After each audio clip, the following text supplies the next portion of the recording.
Hello friends, my name is Preeti. और आज हम देखेंगे कि मध्य प्रदेश का फॉर्मेशन कैसे हुआ।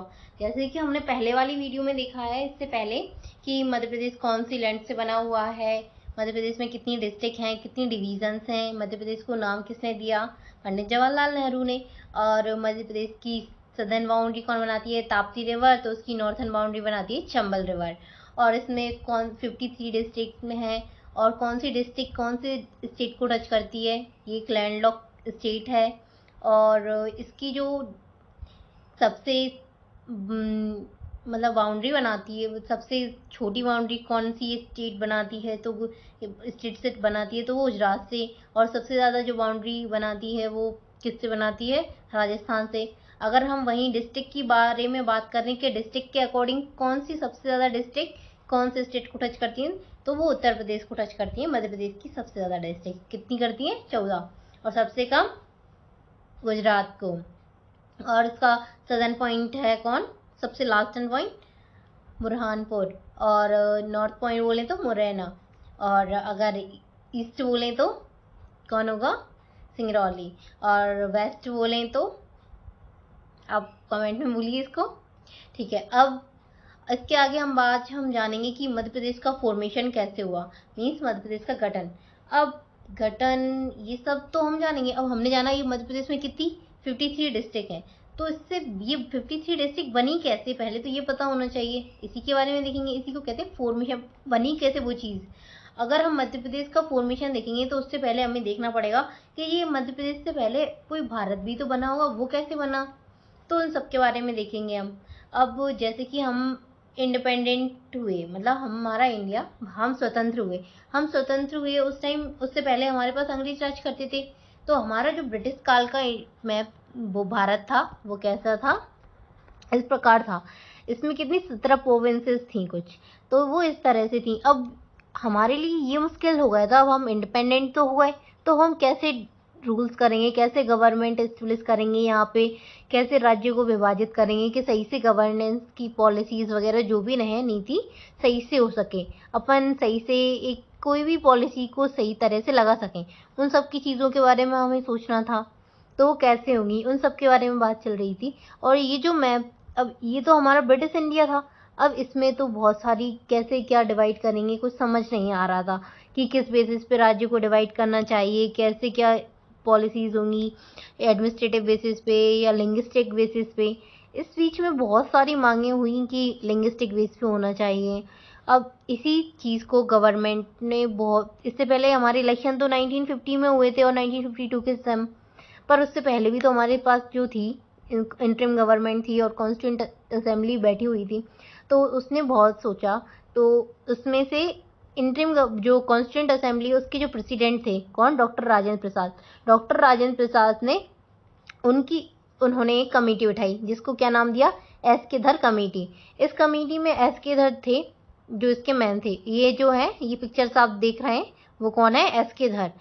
इस कमेटी कब बैठी, ये जून 1948 में इसका फॉर्मेशन हुआ। और इसने अपनी रिपोर्ट सबमिट कब की, दिसंबर 1948 में इसने अपनी रिपोर्ट सबमिट की। इस कमेटी को ये था कि जो अपनी स्टेट है वो लिंग्विस्टिक बेस पे बनाए, डिवाइड करे, या एडमिनिस्ट्रेटिव बेसिस पे बनाए। अगर लिंग्विस्टिक बेस पे बनाती तो बहुत सारी प्रॉब्लम हो रही थी, इसे लगा कि बहुत सारी प्रॉब्लम होगी लिंग्विस्टिक बेस पे, कैसे बनेगी तो क्या होगा क्या नहीं। तो इसने जो अपनी रिपोर्ट सबमिट की उसमें उसने कहा कि एडमिनिस्ट्रेटिव बेसिस पे स्टेट बननी चाहिए। जैसे ही इसने अपनी रिपोर्ट सबमिट की, उसके थोड़े ही टाइम बाद उसी टाइम में एक और कमेटी बनी, वो कांग्रेस के वर्किंग मेंबर्स थे। कौन सी कमेटी बनी, जेबीपी कमेटी। इस कमेटी में 3 लोग थे, वो कौन है, जवाहरलाल नेहरू, वल्लभ भाई पटेल और पट्टाभी सीताराम। ये 3 लोग थे। इन्होंने जो अपनी, अब इसमें से जो आप देखेंगे ये है जवाहरलाल नेहरू, और ये हैं वल्लभ भाई पटेल, और ये हैं पट्टाभी सीताराम। अब इन लोगों ने अपनी जो इसका जो फॉर्मेशन हुआ इस कमेटी का, वो कब हुआ, दिसंबर 1948 में। और इस कमेटी ने जो अपनी रिपोर्ट सबमिट करी वो कब की, 1949 में इसने अपनी रिपोर्ट सबमिट की। अब इस कमेटी के पास भी यही था कि लिंग्विस्टिक बेसिस पे बनाए या एडमिनिस्ट्रेटिव बेसिस पे बनाए। तो इसने कमेटी ने जो कहा वो ये कहा कि अगर हम किसी भी मतलब लिंग्विस्टिक बेस पे बनाएंगे तो बहुत सारी वो हो जाएंगी, कैसे क्या होगा वो सब समझ नहीं आ रहा था। बहुत सारे लोग ये जो है अपोज भी कर रहे थे। इस कमेटी ने भी लिंग्विस्टिक बेस पे मतलब बनाने के लिए राज्यों को अपोज किया। जैसे कि एसके थर कमेटी ने कहा था कि नहीं एडमिनिस्ट्रेटिव बेसिस पे होनी चाहिए, इसी तरह इस कमेटी ने भी एडमिनिस्ट्रेटिव बेसिस पे कहा। इसने कहा क्योंकि एडमिनिस्ट्रेटिव बेसिस हमें थोड़ा फाइनेंशियल और इकोनॉमिक प्रॉब्लम्स को देखकर भी करना चाहिए, इससे हम इन्फ्लुएंस हो। पहले अब ब्रिटिश हमें छोड़ के तो चले गए, हमें इंडिपेंडेंस तो हो गया हमारा राज्य, पर उसकी कंडीशन ऐसी नहीं थी ना कि उसे लिंग्विस्टिक बेस पे बनाए। उसे एकजुट रखना पड़ेगा हमें, उसे कैसे एक जैसा बनाए एक मतलब एक बना के रखें उसके लिए कि हर चीज़ को सही से लागू हो। तो कैसे डिवाइड करें, अब इतनी सारा चीज़ें करनी थी तो फाइनेंशियल भी थोड़ा सही से होना चाहिए कि हमारी फाइनेंशियल प्रॉब्लम्स भी निकट जाएं, इकोनॉमिक्स सब चीज़ें से सही हो जाएं। तो इस कमेटी ने जो अपनी रिपोर्ट सबमिट की वो भी कैसे की, एडमिनिस्ट्रेटिव बेसिस पे। और इसने एडमिनिस्ट्रेटिव बेसिस पे की तो इसने क्या किया, जो भारत था उसे कितने चार भागों में डिवाइड कर दिया। मतलब कि भारत में चार पार्ट होने चाहिए भारत के, जिसमें अलग अलग स्टेट के अलग अलग पार्ट बना दिए। अब ये चार पार्ट कौन से होंगे, क्या होंगे, कैसे, तो इन सब के बारे में अब हम जानेंगे। जैसे कि एसके थर कमेटी ने भी अपनी रिपोर्ट कैसे सबमिट की, एडमिनिस्ट्रेटिव बेसिस पे, और जेबीपी कमेटी ने भी अपनी रिपोर्ट सबमिट कैसे की, एडमिनिस्ट्रेटिव बेसिस पे। इस तरह हमारे जो राज्य थे वो कैसे एडमिनिस्ट्रेटिव बेसिस पे एक बार डिवाइड हो जाते हैं। ये भारत को कितने भागों में बांट दिया, चार भागों में। अब वो चार भाग कौन से, part A, part B, part C और पार्ट डी, ये चार पार्ट्स हैं जो भारत को डिवाइड कर दिया। इन चार पार्ट्स में भारत को डिवाइड कर दिया। अब आप लोग सोच रहे होंगे कि हमें मध्य प्रदेश का गठन पढ़ना है तो हम ये भारत का गठन क्यों पढ़ने लगे। तो ये है कि हमें पता होना चाहिए ना कि पार्ट ए, पार्ट बी और पार्ट सी जो हम मध्य प्रदेश में बोलते हैं वो पार्ट ए, पार्ट बी और पार्ट सी हैं कौन से, क्या है। तो पहले अगर हमें ये पता होगी कि पार्ट ए, पार्ट बी और पार्ट सी ये थे, इसलिए मध्य प्रदेश में बस डायरेक्ट ये बोल देते कि पार्ट ए, बी, सी थे भारत के। तो भारत का पता भी तो होना चाहिए कौन से पार्ट ए, बी से थे, तभी हमें आगे समझ में अच्छे से आएगा। अगर हम यहाँ से शुरू करते हैं तो ऐसा है, अगर मैं मध्य प्रदेश के वहीं से शुरू करती कि मध्य प्रदेश में पार्ट ए, बी, सी थे तो उसमें से ऐसा हुआ ऐसा, तो वहाँ से हमें समझ में तो आता, पर हम फिर भी ये सोचने में लगे रहते कि वो पार्ट ए, बी, सी थे क्या और ये मध्य प्रदेश में कैसे आए। तो हमें वो पता होना चाहिए तो हम इजीली कर लेंगे, इसलिए मैंने इसे यहाँ से स्टार्ट किया। अगर आप वैसे ये बहुत अच्छा है कि अगर कोई फर्स्ट टाइम पढ़ रहा है तो उसे यहीं से स्टार्ट करना चाहिए कि वो part A, B, C, D कौन से थे, तब जाके उसे मध्य प्रदेश का सही से समझ आएगा। इसलिए हमें यहीं से पढ़ना चाहिए। तो ये भारत को चार भागों में डिवाइड कर दिया, पार्ट ए, पार्ट बी और पार्ट सी में और डी में। अब ये चार में डिवाइड किया तो हमारा मध्य प्रदेश इस तरह से हो जाता है। अब ये हुआ कैसे, ये ए, बी, सी, डी में डिवाइड कर दिया। अब पार्ट ए में क्या आता है, पार्ट बी में क्या आता है, इन सब के बारे में देखते हैं हम।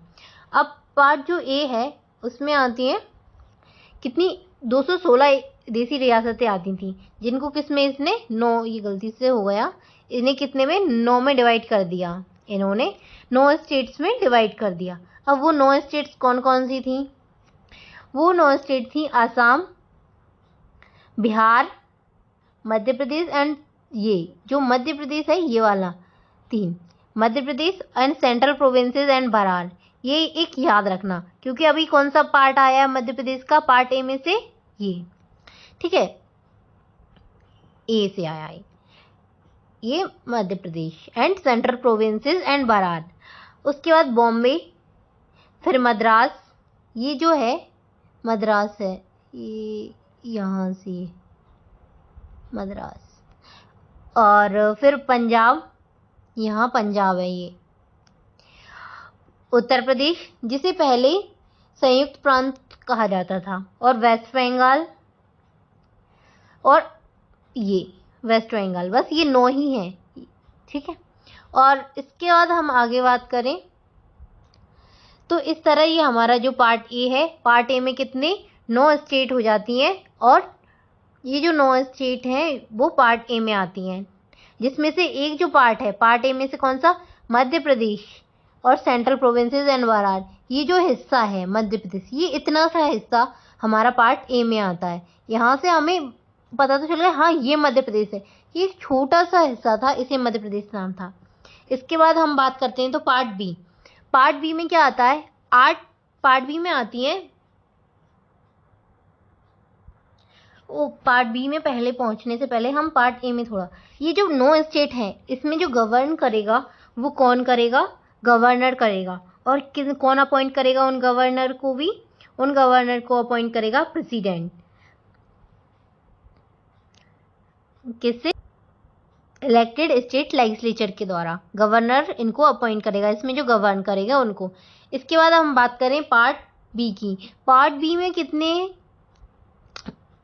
275 रियासतें थीं देसी, और उन्हें कितने में 8 में डिवाइड कर दिया। वो 8 कौन कौन सी थी, 8 में इन्होंने 8 राज्य बना दिए, इसके 8 स्टेट। वो 8 में है हैदराबाद। हैदराबाद कहाँ है, ये रहा हैदराबाद। Jammu and Kashmir, Jammu and Kashmir. मध्य भारत, ये जो है ये मध्य भारत, ठीक है। और मैसूर। पैप्सू, ये पैप्सू जो है पंजाब के नीचे, ये यहाँ पे, इस पैप्सू का नाम क्या है, Patiala and east Punjab state union, PEPSU. और राजस्थान,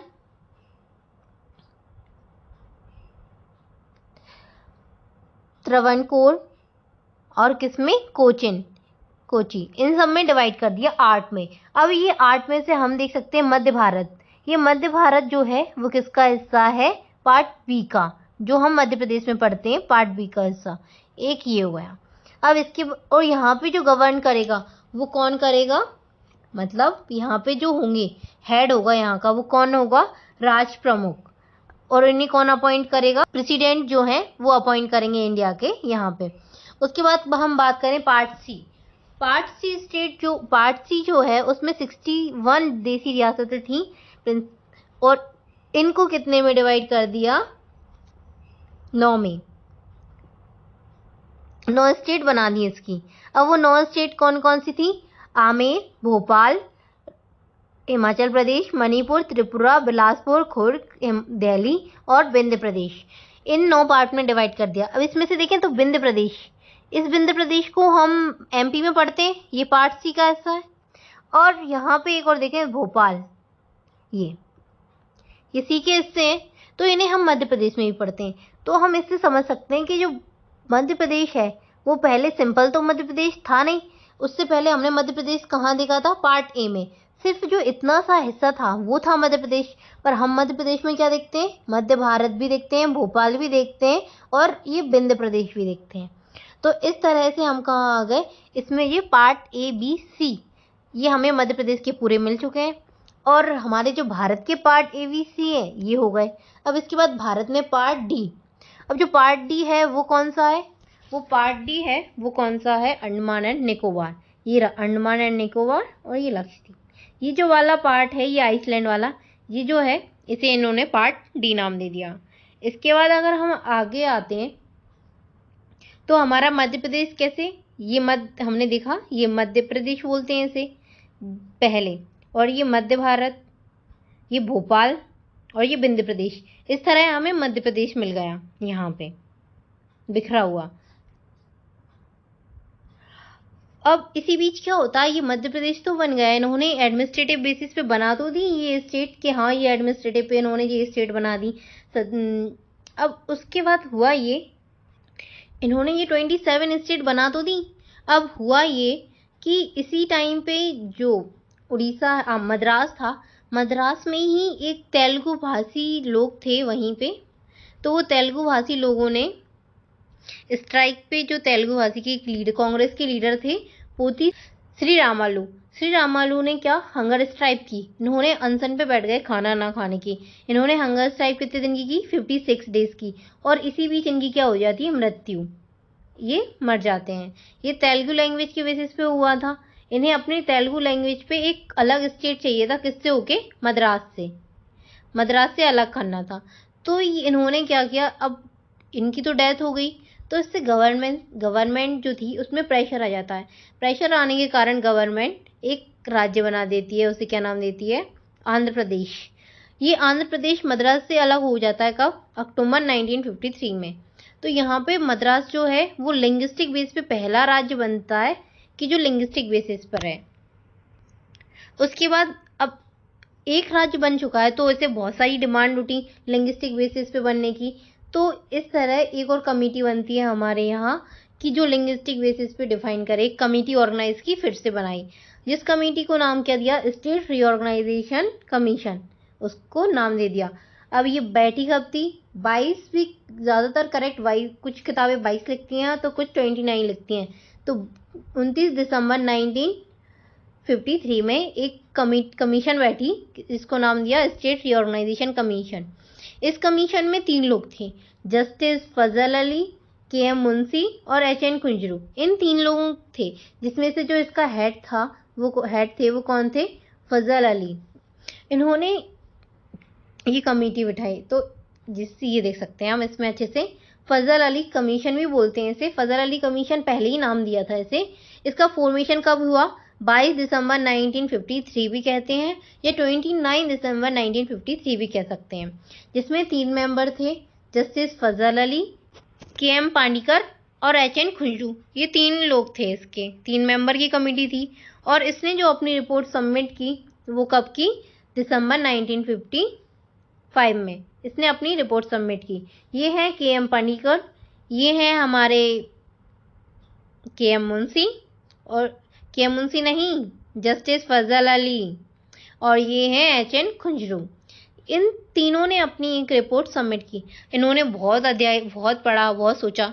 इन्होंने अपनी बेसिस पे, लिंग्विस्टिक बेसिस पे डिफाइन करने की सोची। तो इन्होंने देखा कि जो लिंग्विस्टिक बेसिस पे देखें तो भारत में बहुत सारी लैंग्वेज बोली जाती है, वो 700 प्लस लैंग्वेजेस थी।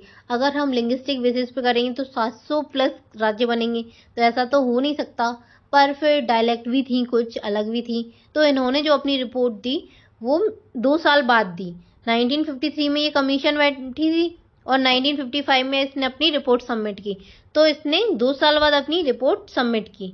तो इसमें इसने कहा कि हमारे जो मध्य प्रदेश है उसमें 14 राज्य और 6 यूटी बननी चाहिए।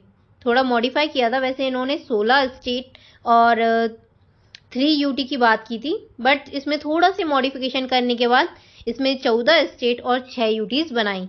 और इसने जो अपनी रिपोर्ट सबमिट की वो कब की, 30 सितंबर 1955 को इसने अपनी रिपोर्ट सबमिट की।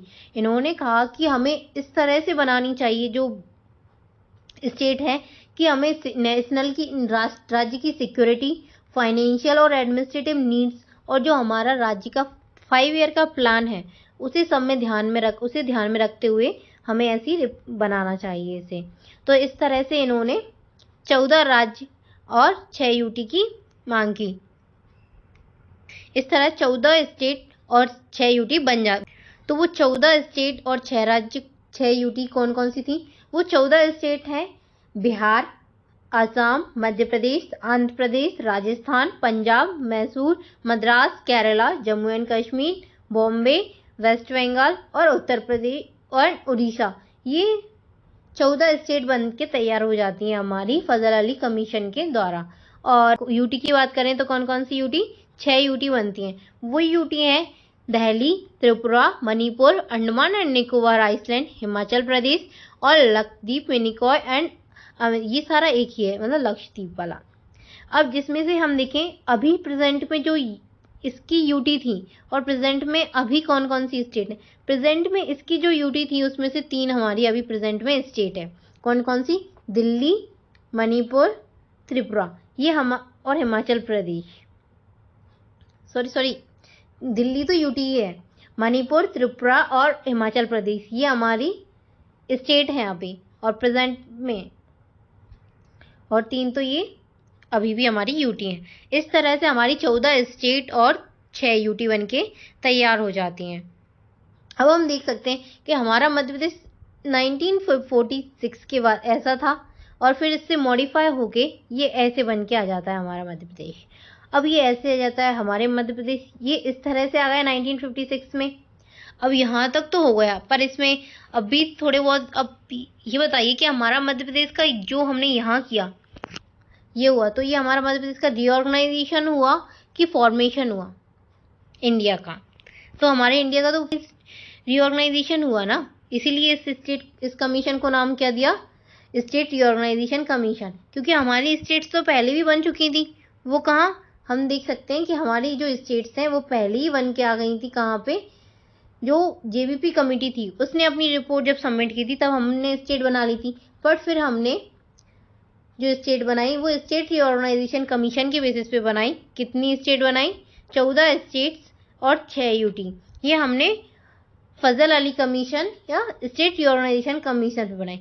इस तरह हमारा जो मध्य प्रदेश है हमें कैसे मिल जाता है, पहले जो हमारा मध्य प्रदेश था वो ऐसे था, इसे क्या नाम दे रखा था, सेंट्रल प्रोविंस अंतराल, और ये जो था वो क्या था, मध्य प्रदेश, और ये जो था मध्य भारत, ये भोपाल था, और ये क्या था, विंध्य प्रदेश। इस तरह से डिवाइड था। अब वो मॉडिफाई होके जब हमने फिर से स्टेट रीऑर्गेनाइजेशन ने किया तो वो इस तरह से आ जाता है, ये हमारा पूरा मध्य प्रदेश के फॉर्म में आ जाता है। ये छत्तीसगढ़ अभी बना है, ये पहले छत्तीसगढ़ एक ही था। ये इस तरह से आ जाता है हमारा मध्य प्रदेश। अब मध्य प्रदेश इस तरह से हमारे पास अभी आ जाता है कब, 1956 में इलेक्शन भी होने लगे थे, उसके बाद ये हमारा मध्य प्रदेश हो जाता है। और अब हम जानेंगे कि हमारे मध्य प्रदेश में ये इस तरह से अभी जो प्रेजेंट में है वो ऐसे कैसे हुआ। अब पहले हमने देखा, अब मध्य प्रदेश में यहाँ पे होते हैं कितने पार्ट, ए बी सी। अब जो पार्ट ए बी सी थे इसमें, अब ये जो पार्ट हैं वो कैसे हुए, क्या थे, इसको हमने क्या, ये पार्ट ए है, ये ए पार्ट किसका है, मध्य भारत, ये इंडिया का पार्ट ए है। और ये जो मध्य भारत हमने लिया है, ये मध्य प्रदेश लिया था, मध्य भारत हमने कौन से पार्ट से लिया है, पार्ट बी से। और पार्ट सी से हमने क्या लिया, विंध्य प्रदेश और भोपाल, ये हमने कौन से लिए, पार्ट सी से। ये हमारे यहाँ पे मध्य प्रदेश में कौन से पार्ट हो जाते हैं, पार्ट ए, पार्ट बी और पार्ट सी, ये हमारे मध्य प्रदेश के हो जाते हैं। अब पार्ट ए में क्या था, पार्ट बी में क्या था, पार्ट सी में क्या है, ये सब हम नेक्स्ट वीडियो में जानेंगे कि अगली वीडियो में कि हमारे पार्ट ए बी सी में क्या था, तब जाके हमारे पास ये मध्य प्रदेश आया करंट का 2023 का, तब जाके हम इसे जानेंगे। पहले हमें जानना होगा कि जो ए बी सी में क्या है उन सब के बारे में। तो आज की वीडियो में इतना ही, कुछ ज़्यादा लेंदी हो जाएगी क्योंकि बहुत सारा देख लिया एक साथ में, इतना लोड नहीं लेना चाहिए। ये मेरी वीडियो पहली है जो इतनी लेंदी हो गई है, इसलिए हम धीरे धीरे करेंगे। और जो पार्ट ए बी सी है उसमें क्या है कैसे, उसको हम नेक्स्ट वीडियो में देखेंगे। तो आज के लिए इतना ही। Thank you for watching.